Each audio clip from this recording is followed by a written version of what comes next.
Yo everybody, welcome to Garage Hangs today. This is your host Chief Eimer. I am here Friday, weekend before Christmas, y'all. Thought I'd get on here and just say some words. Check out everyone, how's everyone doing? The holidays here. Hopefully you get to see family, friends, get to do your own thing. Hopefully it's not chaotic. If it is, good luck, because I know how it goes. So technically why I want to get on here today is, and by the way too, I'm going to leave this music going on in the background. It is a healing frequency during this episode, so I'm going to leave that going. Pretty much just wanted to ask everyone what Christmas means to them and what they do nowadays to have a good time and what makes it Christmas. I know as we get older, things change, places change, family changes. So I pretty much just want to get some feedback from the people in the comments, the followers, the listeners, to see what Christmas is to you and how much it's changed for you, because it's a big debate, you know. And what is the actual meaning of Christmas to you? Man, this healing music in the back is so therapeutic. If anyone gets a chance, go on Apple or Spotify and type in healing music, and they'll play music at like this one's at 528 hertz. There's 174 hertz. There's 396 hertz. There's 417. There's a whole bunch of different music at these certain decibels that help you heal parts of your body and your mind, which I always felt was really interesting. But the meaning for me for Christmas is getting together with family, having good conversations, good memories. You know, as we were kids, it was meant for, you know, getting gifts, and, you know, it was always about the kids. You know, now being an adult, I pretty much buy everything that I want. And everything that I do want is super expensive, and I'm not going to, ask people to, you know, hey, this is what I want for Christmas. It's a $700 freaking camera, or, you know, whatever the case may be. I'll just save up and buy it. But Christmas to me is just being around family and having a good time.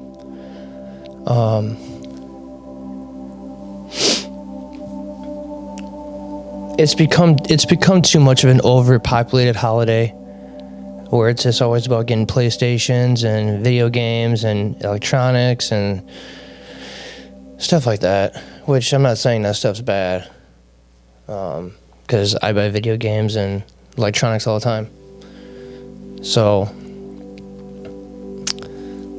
you know, the meaning of Christmas has definitely changed throughout the years that I've even been alive. You know, since I was a kid until now, you know. And one crazy thing about, you know, Christmas is, and other holidays, is that I grew up in a divorced family, so pretty much had two everything. You know, 2 Christmases, 2 Thanksgivings, 2 birthday parties, sometimes one to have joint birthday parties. But, you know, at that point, it was just like, when we were kids, it's like, yeah, we're going to go to dad's and have Christmas, but then we're going to go to mom's and have Christmas too. This is going to be sweet. Double the presents and all this other stuff. And, you know, that was cool back then and being a kid, but now I kind of look back at it, it's just like, it is what it is. You know, my parents helped us get through and have the best Christmases that we possibly did, and we really did have really good Christmases. I mean, when the Nintendo 64 came out, we got it. The PlayStation 2 came out, we got it. Always got video games. We got freaking the Game Boy Advances when they came out. So very grateful being growing up the way I did and have the stuff that I did then. But now, like I said, it's just like, if I want something, I just go and save up and go get it. Just because I'm not going to ask my mom or my dad for a $1,000 computer or you know, 4 or 5 more mics for my podcast, because, you know, they're running at $200 or $300 a pop. And then I got to get mic stands, I got to get mic cables, I got to get a new mixer. everything I want is just generally expensive, and I'm not gonna have that for my parents, because it's just, they don't need to. I'm at that point in life now where I'm 33, like I said, and I should be saving money and, putting money away and getting the things that I want, which majority of the time I do. It just takes me a little bit of time, but it doesn't everything. So, Merry Christmas and Happy New Year to everybody. Yeah, so I want people to interact with this conversation. So I want, when I post this video, just add some comments. I want some feedback. I want to hear other people's stories. I want to hear how their childhood was growing up with Christmases, or having a divorced family, or, anything like that.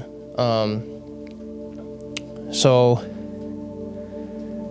with leading into that, I'm going to talk about how my year was with just this podcast in general, and then with myself as well. January 1st, 2023.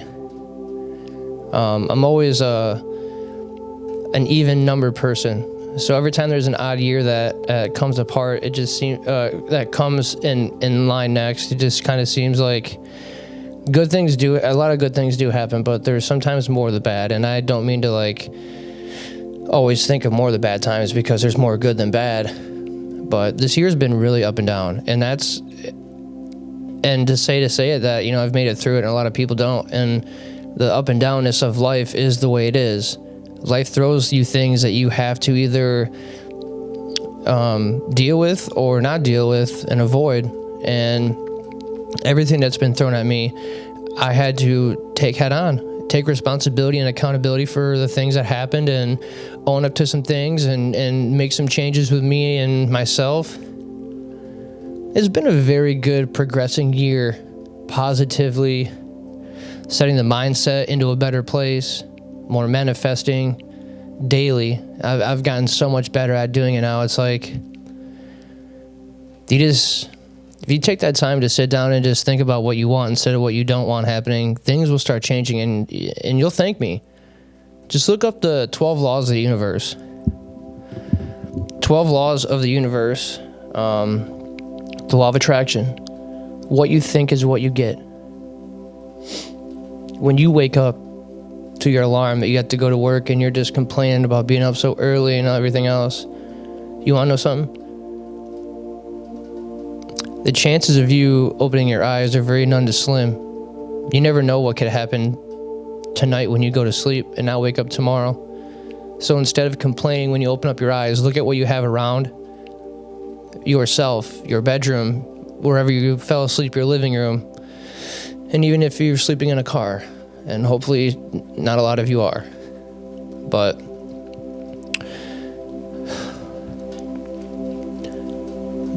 just think good, because good things do happen, and they do come. The more and more you think of it, it's true. I've been living by law of attraction and manifestation for 12 years now. Do I have time to improve? Do I have areas to improve in? Obviously. I even doubt myself sometimes, and once I do, I just close my eyes, breathe in and out of my nose, be grateful for what I have, and just understand that, whatever I want, I will get, because we all deserve the best. I don't care who you are. We're all humans, or what you've done, because it's all in the past. But taking the seconds to do these breathing treatments, to listen to this music, it generally puts you in a great mood. And when you do breathing techniques and stuff, it actually enhances opening up your airways to your nose. Like earlier when I was in the shower, I was sitting down with my knees doing this, breathing in and out in the shower, just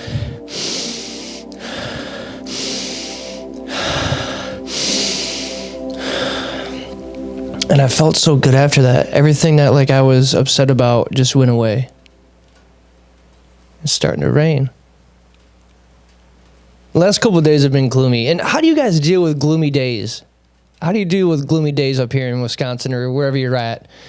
Because you're kind of trapped in the house. But that's when you got to get creative and have fun. But yeah, don't mind the rain. The rain is actually pretty therapeutic, to be honest. So I'm just going to keep it in this clip and keep it going. So Yeah, there's a couple other topics that a couple people pointed out on the status I posted about topics for the show. So I'm going to go back to that status, and I'm going to see what there was, because I don't remember all of them off the top of my head. 10 comments. Thank you, everyone. By the way, thank you for the 10 comments in the section about talking about things. This is great. Tyranny Craker, shout out to Christmas is no longer being fun and more stress due to many things, but like maybe tossing out some ways to make it fun. Yeah, what are some ways to make Christmas fun? You could come up with some games, make special foods, get people involved in making food. Maybe doing like a limit under like $30 for like a gag gift or something to make it interesting and fun than the normal Christmas. I did the recap, John. Thank you, John Glass, for bringing up a recap on what I accomplished this year on the podcast. And actually, it's crazy. I'm going to go back to that for a second. Sorry, this might be all over the place, but this is not a scripted show. I don't script anything. This is just me right now doing this. So I had some really awesome people on the show this year. Last year, leading into the first couple episodes, the first couple months from November to December, it was pretty good. I think I did about maybe 10, 12 episodes, maybe even more than that. I'm not sure how many I did. I'm at 30 right now, so this is going to be 31. And I had some people that I never thought I'd actually have on the show. And I'm going to shout out Overtime, Montana country hip-hop artist. He came to the back bar, and I was lucky enough to get him and his manager on the show. Super cool to meet him, super fun to meet him. It was a great time. Just went out on a limb. I messaged him on Facebook. He told me to get a hold of his manager, so I did. And we started talking. And next thing you know, I'm picking him up at Planet Fitness in Janesville to come over and do a show. And that was just the coolest thing, because I went out on a limb. It wasn't planned, and it actually happened.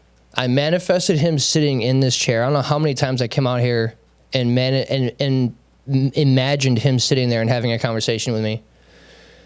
Coolest dude, low-key, blue-collar dude.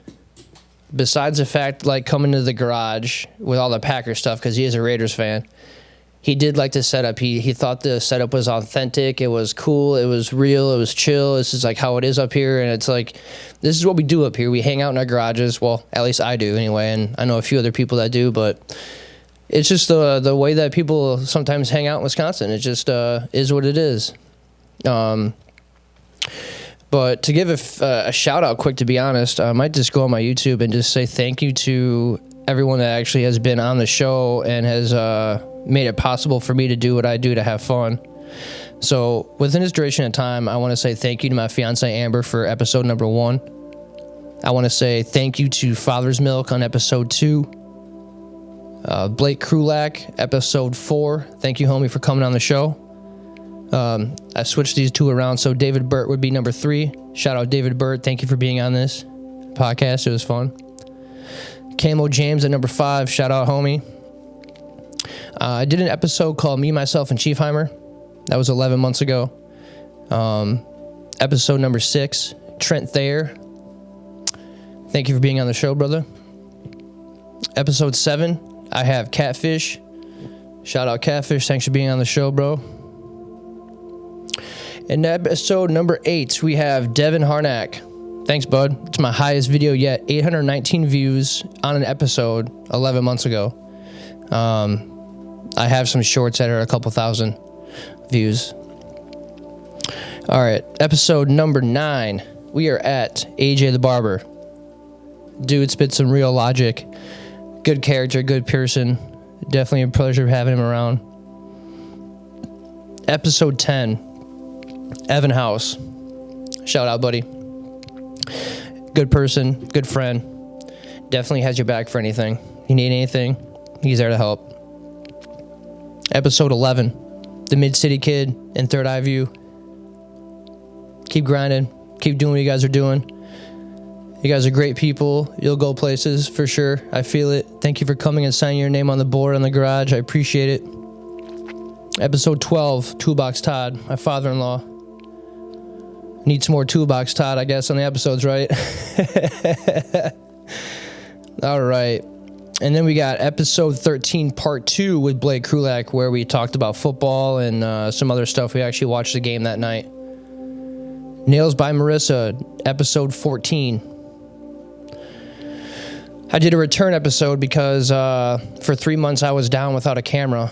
And Chiefheimer called the return.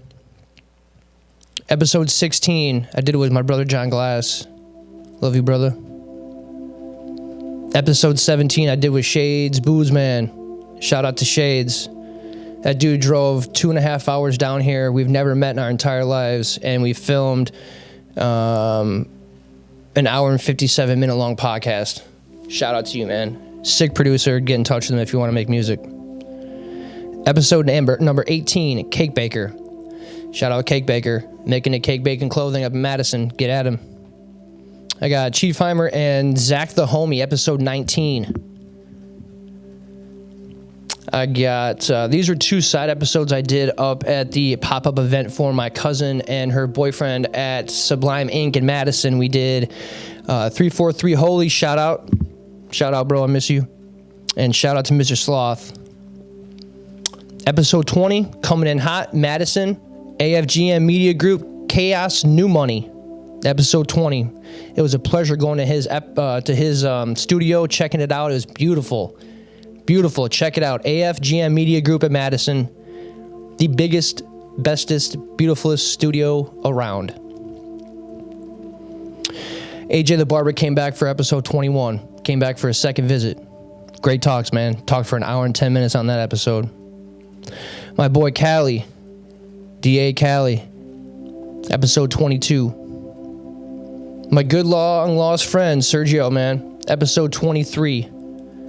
I've known him since middle school. Good dude. Good dude. We had a good talk, man. It was a 50-minute conversation. It was fun. It was nice seeing you, man, and having you back, because I haven't seen you in forever. And that's just like another thing with Evan. When Evan came on, I haven't seen or talked to him since high school, and the fact that we sat down and talked for 2 hours was just beautiful. Coming in hot at episode 24, we got Overtime, the music artist from Montana. Shout out. Episode 25, Manifest Eats, my boy David Larson. Shout out to that. Episode 26, Vi and Kelsey. Thank you two very much for coming on the show. It was very fun talking to both of you. Had a good time. It was a good day. We hung out. Yeah, just had to watch the episodes. And then shortly after that, I had Who is Joe DeGand and Randall Kropp on episode 27. 2 good dudes right there. 2 good dudes. Joe actually does comedy. Randall is a writer and an artist. Joe, I consider him as an artist too. Episode 28, we got Elliot and Dom. These 2 kids I worked with when I worked at the hemp store up in Fort. They came in and checked out the store, and they asked if they could work with me, and I was like, let's do an interview, and I hired them. They're good kids. They're on the path to going to college and stuff right now. They're doing very good for themselves right now, so that's pretty sick. Episode 29 was Sure Rich. He is a teacher, artist, and writer in the city of Janesville, Wisconsin. Go take a look at his music. He also has a children's book out too that him and his daughter wrote together. And then episode 30 was just 2 weeks ago when I came out here and labeled it Thoughts, when I was just talking. So thank you to everybody that has had the privilege to come on this show in the last year. It's grown, it's evolved, it's done so much, and I just really wanted to start hitting the community a little bit more. People sharing, it makes a big difference. Like, I'm my own team, but I leave it up to everyone else that follows me to help me out to share an episode. It goes a long way, or even just share the channel. It goes such a long way, but I got some things that are coming up here within the next few months by summertime for the podcast and for things to change. So I'm really excited to move forward with this. Let's go back to the topics quick. I just wanted to give a quick shout out to everybody that came on the show and helped me out and had a good time. So Okay, so the food distribution industry, that's going to be actually for another one, because I'm going to have somebody else on that one for that one. I guess we can talk about, every Packer fan's probably upset with this, we can talk about the Packers defense. Anybody want to talk about that? I'm sure there's a lot of comments in the comment box for that one. Good old Joe Barry. Freaking made Baker Mayfield look like a freaking star at Lambeau the other day. Insane. I say get rid of him. But who knows of that? That's all politics. I actually don't even care to talk about that, to be honest. So I'm just going to pass on that one. But yeah, mainly the whole Christmas idea. So yeah, people leave the comments on this episode. How has Christmas changed for you? What's Christmas mean to you now? And what are you going to do to maybe change something next year? I know with me and Amber on Christmas Eve night and Christmas morning, me and her are going to start our own traditions. That's either hanging out in the garage playing pool, reading, talking, playing games in the house. So I think me and her are going to start our own traditions. We just don't know what yet. We really haven't sat down because this is kind of like our first year not going a whole bunch of places for being pulled left and right. And back to the whole Christmas thing, it's like now that I'm even in a relationship and engaged, it's like we have my mom, my grandma, my dad, we got her dad, her grandma, and it's just always chaotic during the holidays. It's like you go to Thanksgivings 2 times, and then you go to Christmas 2 or 3 times. And it's like every time you go do that stuff, like it's not even fun, to be honest, because by the time you get somewhere, you're constantly looking at the clock, like making sure you're going to leave on time to get to the next place. And then when you get to the next place, you're like, oh, I really want to go home because you're so tired. You're just worn out. And me and Amber stopped that last year, actually, as a matter of fact. We told my mom and everyone else, we're like, hey, we're doing 1. That's it. We're doing 1 a year, and that's it. Because it's just way too much. It's way too much to get people together. It's way too much to prep. Yeah, it's just... And let's normalize, too, that, like, if you're broke, don't be forced to spend money on people for Christmas presents, because why would you want to put yourself in a bind to make somebody else happy? And that does sound kind of rude and mean, but realistically, like, if I don't have the money for Christmas presents, I'm not going to take out of my rent or take out of something else from another bill to go get someone something. It's not fair to me. So that's another thing I kind of put my foot down too. It's like, hey, it sucks that I can't afford presents that I would like to give to a couple of my family members and friends. But at the same time, it's like, I got to provide a roof over my head for Amber, the dog, the 2 cats for me. And I'm not going to screw that up by, being broke for Christmas. So, just don't normalize that. I mean, don't normalize it. If you are broke and don't have the money to go spend money on Christmas presents for people, don't do it. Don't feel bad about it either, because you have to worry about yourself. So on that note, guys, I really want some cooperation in this episode. I want people's thoughts on Christmas, thoughts on how my podcast has grown and how it's changed over the last year. I'm at a total of 18,000 views in a year from a small town in Janesville, Wisconsin, where half the people don't believe in me, and I'm doing this shit for fun. So on that note, Merry Christmas to all of you. I may be doing another episode tonight. I'm not too sure yet, but this one's going to be up for Christmas and for people to talk on. So Merry Christmas to you all. Happy New Year if I don't see y'all before. Thank you again, everybody that's been on the show. Thank you, everyone that followed, liked, subscribed, commented, shared. I really just need everyone in my audience to help me out and share as much as possible. Get this image imprinted in these people's heads. Garage hangs, baby. It's Chief Heimer signing out. You guys have a good rest of your day, and thank you very much. One love. Take care, y'all.